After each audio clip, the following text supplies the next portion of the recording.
The name most people know, Delta Force, is one the Pentagon rarely uses in public. Its current size, budget, leadership, and active missions remain classified, and much of its history comes from former operators, declassified records, and investigative reporting.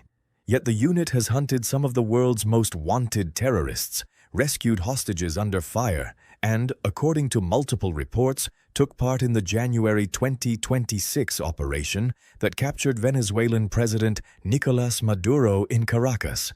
But the mission that transformed Delta most was the one that never reached its target. This is the story of the United States Army's first Special Forces operational detachment, Delta. Charlie Beckwith was a Green Beret who had already served in Korea and Laos when the Army sent him to Britain in 1962 as an exchange officer with the 22nd Special Air Service Regiment. His major combat service in Vietnam, including command of the reconnaissance unit known as Project Delta, would come later. Working alongside the British SAS showed Beckwith something the American Army did not have: a small, permanently ready unit trusted with missions no ordinary infantry company could touch. When he came home, he argued that American Special Forces were primarily organized around unconventional warfare and training partner forces, not around maintaining a permanent national counter-terrorist assault unit, and that this was a dangerous gap. Nobody in the Pentagon wanted to hear it.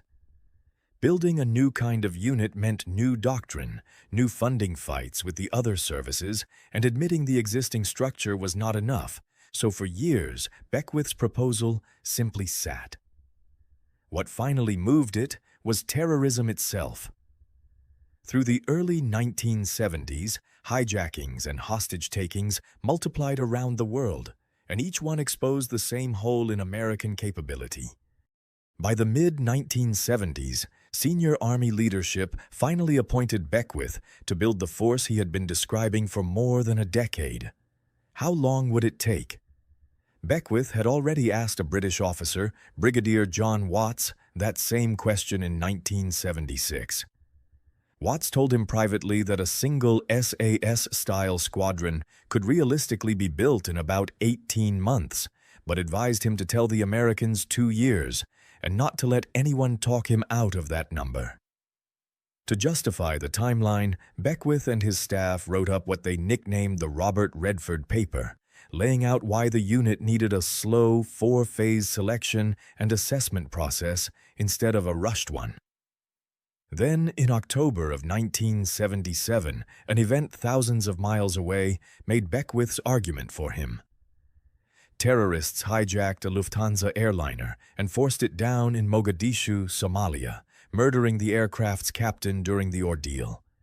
West Germany's counter-terrorism unit, GSG-9, stormed the plane with quiet support from 2 SAS soldiers, rescued all 87 passengers and the 4 surviving crew members, and killed 3 of the hijackers. President Jimmy Carter reportedly turned to his Secretary of Defense and asked a simple question: do we have that capability? The chiefs of the armed services were asked the same thing, and the honest answer, dressed up differently by each branch, was no, not really. That embarrassment gave Beckwith the final push he needed. On the 19th of November, 1977, Delta Force was formally established by Beckwith together with Colonel Thomas Henry. To cover the gap while Delta trained toward readiness, another officer, Colonel Bob Mountell of the 5th Special Forces Group, quietly stood up a stopgap unit nicknamed Blue Light. Turning the unit from paper into people took time nobody wanted to give it. The first class of volunteers went through selection in early 1978. A punishing series of land navigation problems across mountainous terrain carrying ever-increasing weight, built less to measure raw fitness than to see who kept solving problems after their body wanted to quit. The first full training course ran from April to September of 1978. By the fall of 1979, Delta was certified fully mission-capable. Nobody yet knew how soon that certification would be tested. On the 4th of November, 1979, 63 American diplomats and citizens were seized at the United States Embassy in Tehran, Iran, with 3 more taken soon after at the Iranian Foreign Ministry. Delta was ordered to plan a rescue. What followed was Operation Eagle Claw, a 2-night plan to infiltrate Iran, move the assault force close to Tehran, storm the embassy, and extract the hostages through a captured airfield before Iranian forces could respond. The helicopters assigned to the mission, RH-53Ds, had been designed primarily for naval minesweeping, not for a long-range clandestine assault across the Iranian desert. During the operation, a blinding dust storm and a string of mechanical failures reduced the number of usable helicopters below the minimum the mission needed. Before the force could even leave the staging site known as Desert 1, a helicopter collided with a ground refueling aircraft. 8 American service members, 5 airmen and 3 Marines were killed. The mission was aborted, and Iranian television later broadcast images of the wreckage left behind. A subsequent review, the Holloway Commission, examined 23 separate issues connected to the mission, including weather forecasting, command, communications, and coordination between the services. Why did one failed mission end up reshaping an entire military community? Because Washington finally admitted that individual courage could not fix a system where the branches trained separately, competed for their own budgets, and had never rehearsed a mission this complex together. Eagle Claw became the first and most powerful warning that America's Special Operations Forces needed a permanent joint command, dedicated aviation, and reliable funding. Coordination failures during the 1983 invasion of Grenada reinforced that same lesson. Out of Desert 1 came the 160th Special Operations Aviation Regiment, built specifically to fly Special Operations troops safely, and the Navy created SEAL Team 6 as its own dedicated maritime counter-terrorist unit. The Joint Special Operations Command, JSOC, was formed to let these secretive units finally plan and train under one roof. Then, in 1987, Congress went further and created United States Special Operations Command, with its own authorities and its own dedicated funding, so special operations units no longer had to compete with the regular Army for money.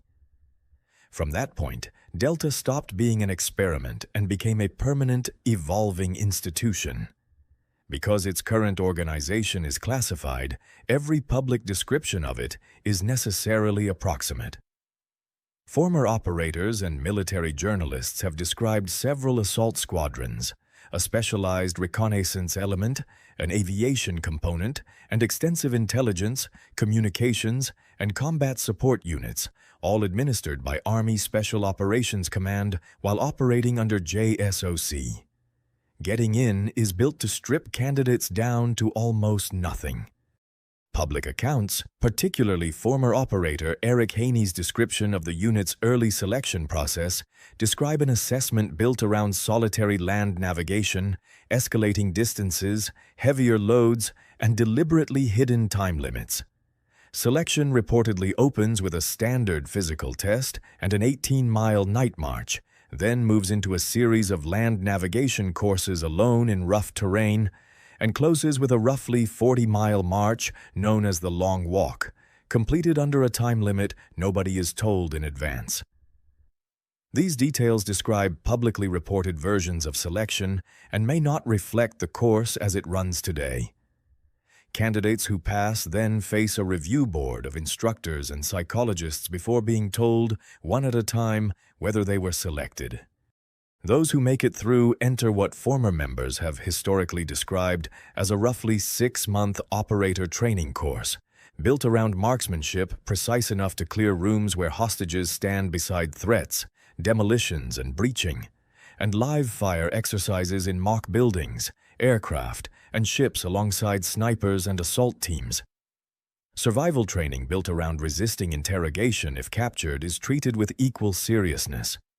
What comes out the other end is what the unit itself simply calls an operator. Once operational, Delta's history becomes a string of missions classified for years, sometimes decades, before the public ever learned they happened. During the 1983 invasion of Grenada, Delta took part in operations that earned the unit early combat recognition. In Panama, in December of 1989, 23 Delta operators carried out Operation Acid Gambit, freeing an American hostage named Kurt Muse from Modelo prison during the broader operation that also captured Panamanian leader Manuel Noriega. During the Gulf War in 1991, Delta teams operated deep inside western Iraq, hunting mobile Scud missile launchers aimed at Israel. Their exact results remain disputed, but the mission mattered strategically because Washington feared an Israeli response could fracture the Arab coalition assembled against Saddam Hussein. In 1993, in Mogadishu, Somalia, a raid targeting warlord Mohammed Farah Aidid turned into the Battle of Mogadishu after 2 Black Hawk helicopters went down under rocket-propelled grenade fire.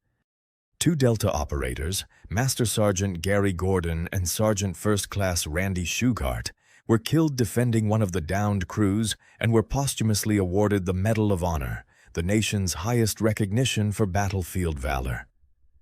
After the attacks of September 11, 2001, Delta operators deployed into Afghanistan against senior al-Qaeda and Taliban targets, then spent years operating in Iraq as well.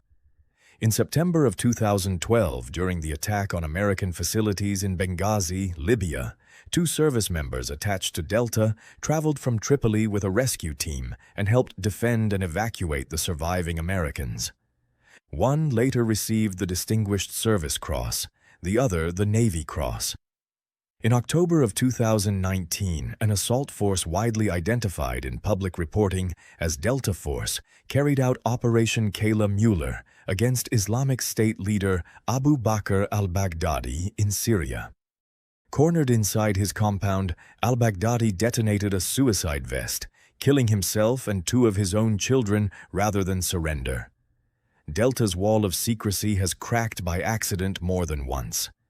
In 2023, the White House mistakenly published a photograph showing the uncovered faces and identifying tattoos of American special operators during a presidential visit to Israel. News organizations widely identified them as Delta personnel, though the Pentagon never publicly confirmed it. The photograph was removed and the White House apologized. There have also been unverified reports, never confirmed by the Pentagon, that the unit's cover designation may have quietly changed again in recent years. What is certain is that Delta has not slowed down. On the 3rd of January this year, 2026, a joint American military and law enforcement operation captured Venezuelan President Nicolás Maduro and his wife, Celia Flores, inside Caracas. The Pentagon publicly confirmed the involvement of Special Operations Forces, while Reuters and other news organizations identified Delta Force as the ground assault element. The couple was extracted to the USS Iwo Jima and later transferred to the United States to face federal charges. Washington presented the raid as a historic precision operation. Critics condemned it as an unlawful intervention against a foreign head of state.